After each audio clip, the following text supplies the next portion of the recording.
Hello everybody and welcome to my channel. I'd like to show you my latest creation, and that is this glorious beige box. Or rather, what's going on inside this beige box. It's my dual Pentium III custom workstation that I put together from some spare parts I had laying around. This also happens to double as my late 90s gamer. Why would I use a dual CPU workstation as a gaming PC? Well, because I can. Alright, so without further ado, let me show you around this thing.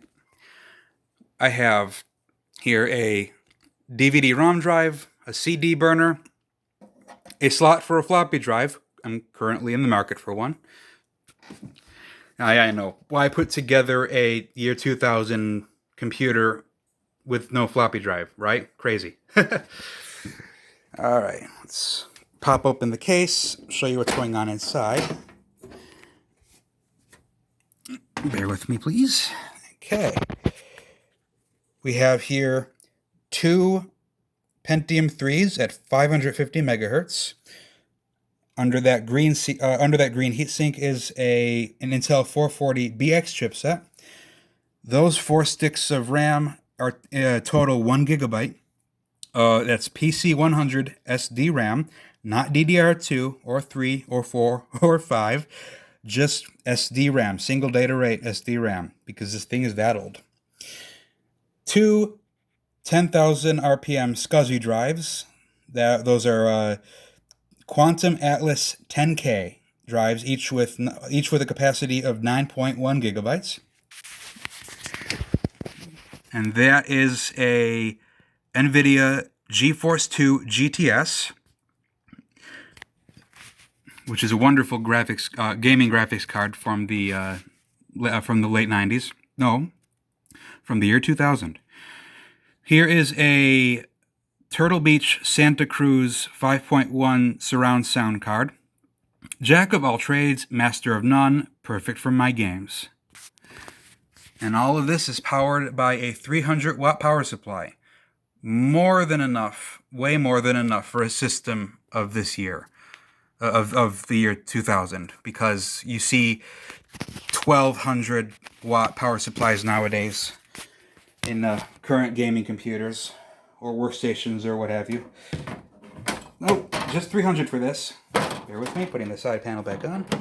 All right, let's start this bad boy up.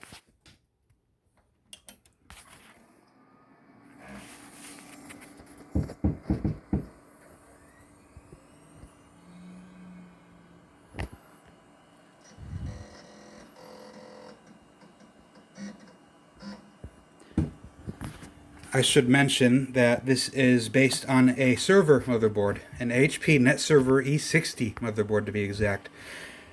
Because it has an AGP slot, I figured it could double as a workstation or gaming board, because it can easily take whatever AGP graphics card I could throw at it. It works fine.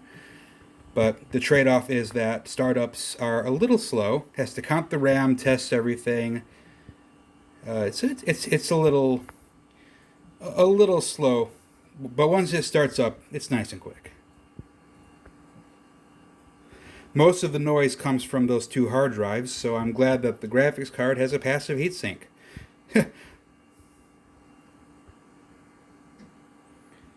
Also, I had to put an NT-based operating system on here because Windows 98 does not recognize two processors, so this thing has Windows XP, which honestly plays Windows 98 games just fine, at least all the ones I play, so I'm not complaining.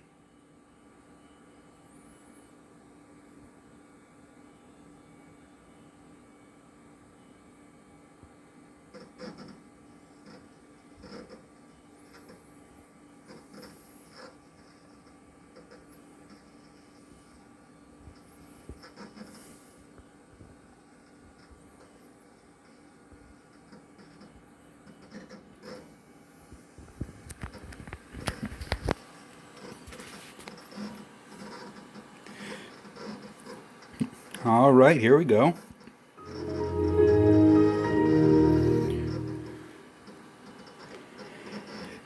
Alright, as you can see, I have some a nice assortment of year 2000 to 2003, 2004 applications on here. I have a Firefox fork that is more compatible with modern web. It's based on something called Pale Moon, and this is the last one that will run on the SSE architecture of the Pentium 3.